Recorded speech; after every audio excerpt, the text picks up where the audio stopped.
Ever since the Descent of Dragons expansion came out, I've wanted to use the combination of Wormrest Purifier, Call to Adventure, and the no neutral card cards. This presents an interesting problem. The action will take place halfway through the game, so it would ideally transform the cheaper cards in my deck, because cheap cards drawn late can be bad.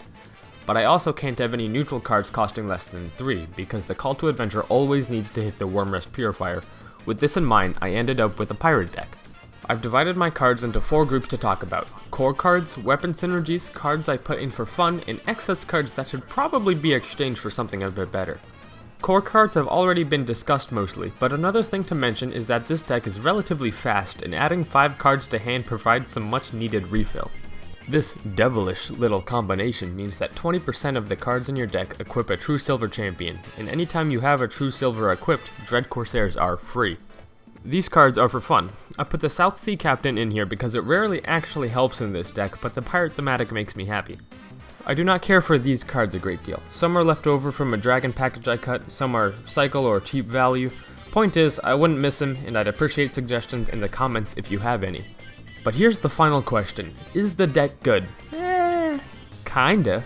The value is there, but it can't compare to the Descent of Dragons meta. One time I got a turn 5 lethal against a quest warrior that I forgot to record. The deck is fun and includes no legendaries, but it just can't compete with Galakrond Shaman. This is a great game to demonstrate when the deck functions as intended. I equip a total of 4 True Silvers and I'm pumping out stats alongside them. I can punch through taunts with my face and preserve my minions. My foolish opponent shovels albatrosses into my deck, which I quickly purify. Besides, doesn't he know that albatrosses are seabirds and therefore complement my pirate aesthetic? Mistakes like that led me to this victory, but also my deck performed fairly well. My original plan for this deck partially stemmed from the thought that pirates are best only in the early game. What if I made a deck that was only pirates in the early game? It just so happened that the combo could lead to some crazy starts.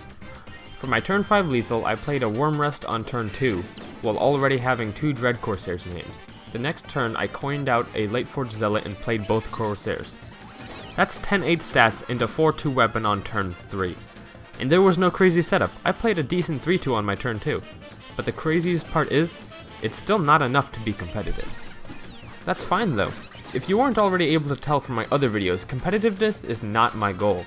I get to play Pirate Paladin and equip a comically large amount of True Silver champions. On top of that, there's a huge RNG factor built into my deck that is just fun to play. This is objectively not a good deck, but I know it's a great deck. But I'll let the deck speak for itself. Play it yourself, there are no legendaries and it's a blast to play. If you don't want to craft it, let this gameplay show how fun it is. Enjoy the games, and I'm gonna put Meta Knight's Revenge on blast because that song bangs.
Oh, and one more thing. Last video I told my comment section to be more toxic, and I said I'd pick my favorite insult.